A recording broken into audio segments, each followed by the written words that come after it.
Ilustres amigos do canal, tudo bem?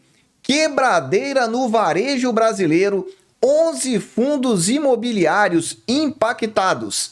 Se você quer entender um pouco mais desse momento macroeconômico brasileiro, eu já te convido.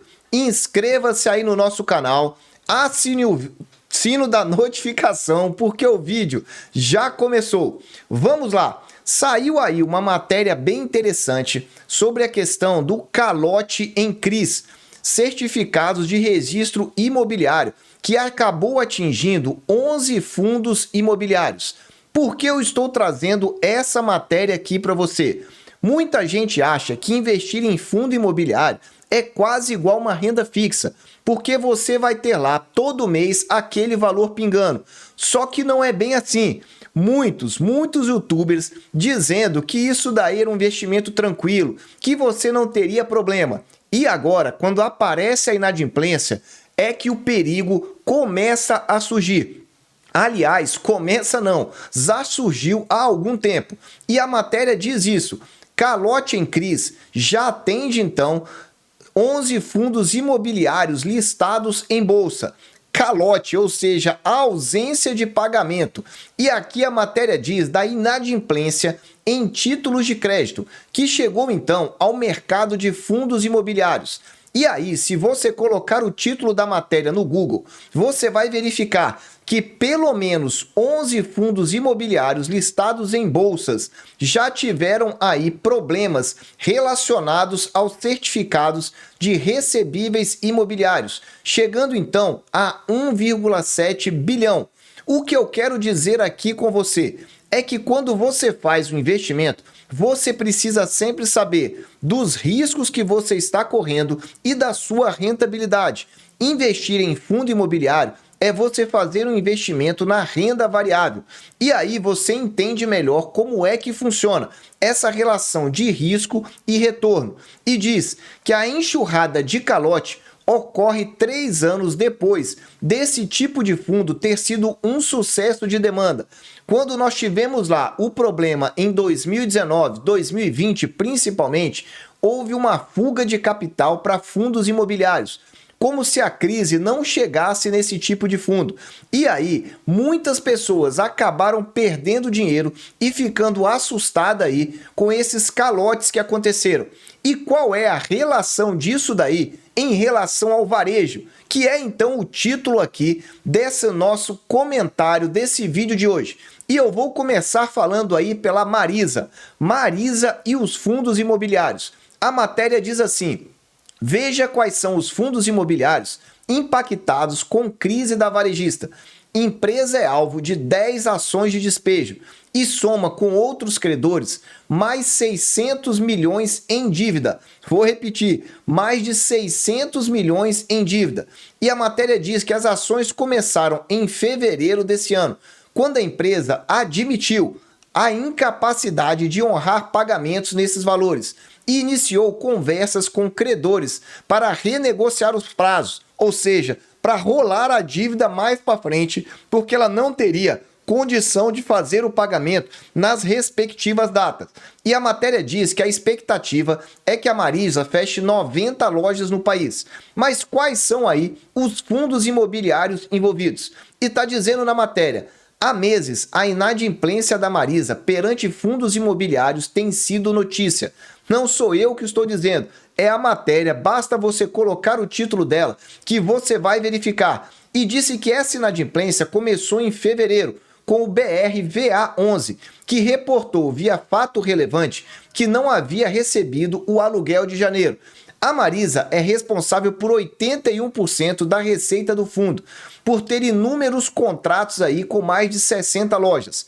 Traduzindo para você, a Marisa não pagava aí os aluguéis. E aí o que aconteceu? Automaticamente impactou aí nos fundos imobiliários. Um outro que teve problema foi o QN RI11 da Quineia, que também mantém contrato com as lojas Marizas.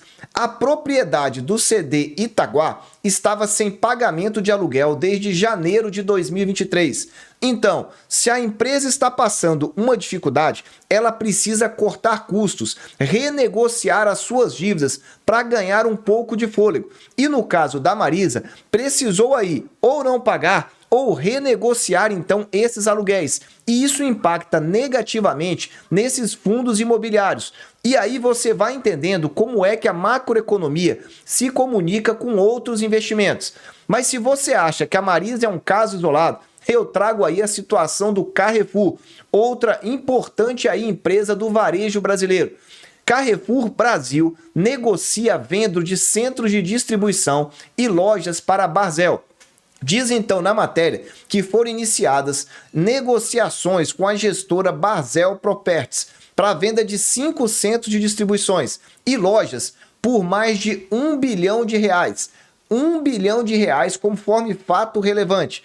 E aí o Carrefour afirmou também que ele está fazendo uma operação de sale and leaseback. O que significa isso? O Carrefour vai desmobilizando aí essa sua área, então, e vai realugando ela. Ou seja, vende as suas propriedades para alguém e automaticamente realuga ela.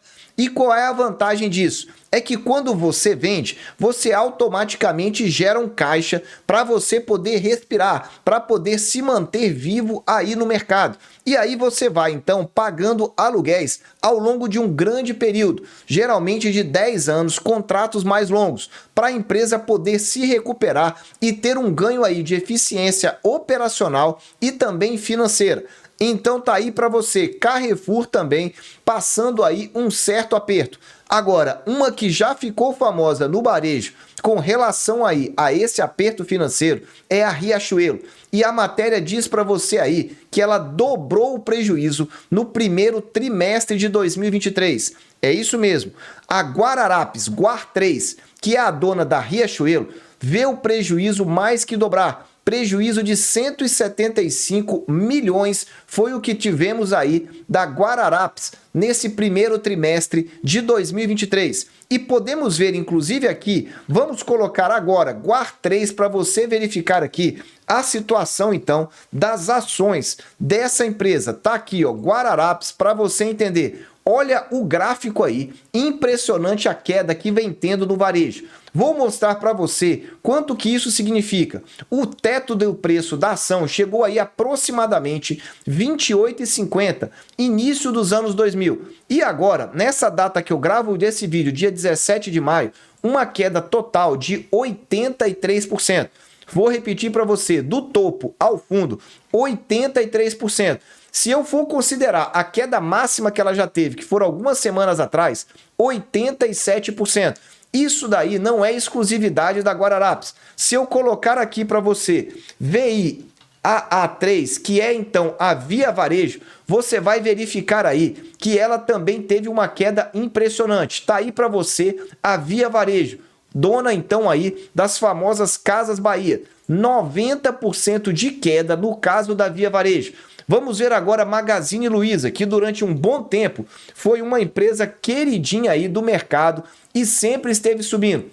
Magazine Luiza, nós podemos ver a queda aí desde novembro de 2020. A queda agora está em aproximadamente 88%. Aliás, mais do que isso, teve uma queda muito forte esses dias. Enfim, aproximadamente 90%.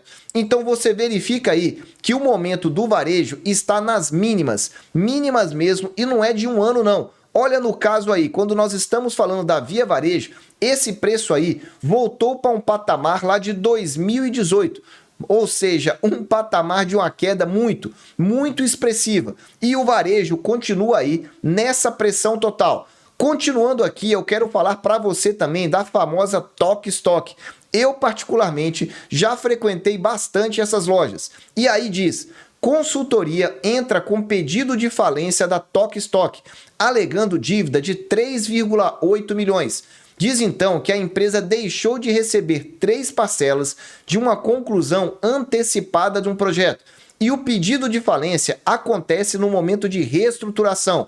Mais uma varejista tentando aí ajustar-se financeiramente para poder então retomar com força no mercado. E diz que ela estava fazendo aí, formatando uma reorganização financeira de uma dívida de 600 milhões. E aí foi alvo da ação de despejo por falta de pagamento de um galpão logístico localizado em Extrema, em Minas Gerais. E o aluguel era referente ao mês de janeiro e estava vencido desde o mês de fevereiro. Em outras palavras, o que eu quero dizer aqui para você, veja que a situação do varejo brasileiro ainda não está das melhores. Está começando a reagir, mas pode ser aí o pulo do gato morto. Nós vamos acompanhando e trazendo aqui para você. E se você quer realmente aprender a investir e entender o que eu estou fazendo, eu abri as inscrições para investimentos internacionais. Eu vou deixar o link do curso aqui no alto e se você já fez algum dos nossos cursos, tem 20% de desconto. Se você é do clube de membros, tem 15% de desconto. Para você entender que quando a crise chegar, as oportunidades vão aparecer ainda mais. E eu venho falando sobre isso aqui no nosso canal. Meus amigos, eu desejo sempre que vocês estejam na presença de Deus, que vocês aproveitem muito aí esse final de semana que logo logo vai chegar. Afinal de contas, amanhã já é quinta e depois sexta-feira. Um abraço e até o próximo vídeo.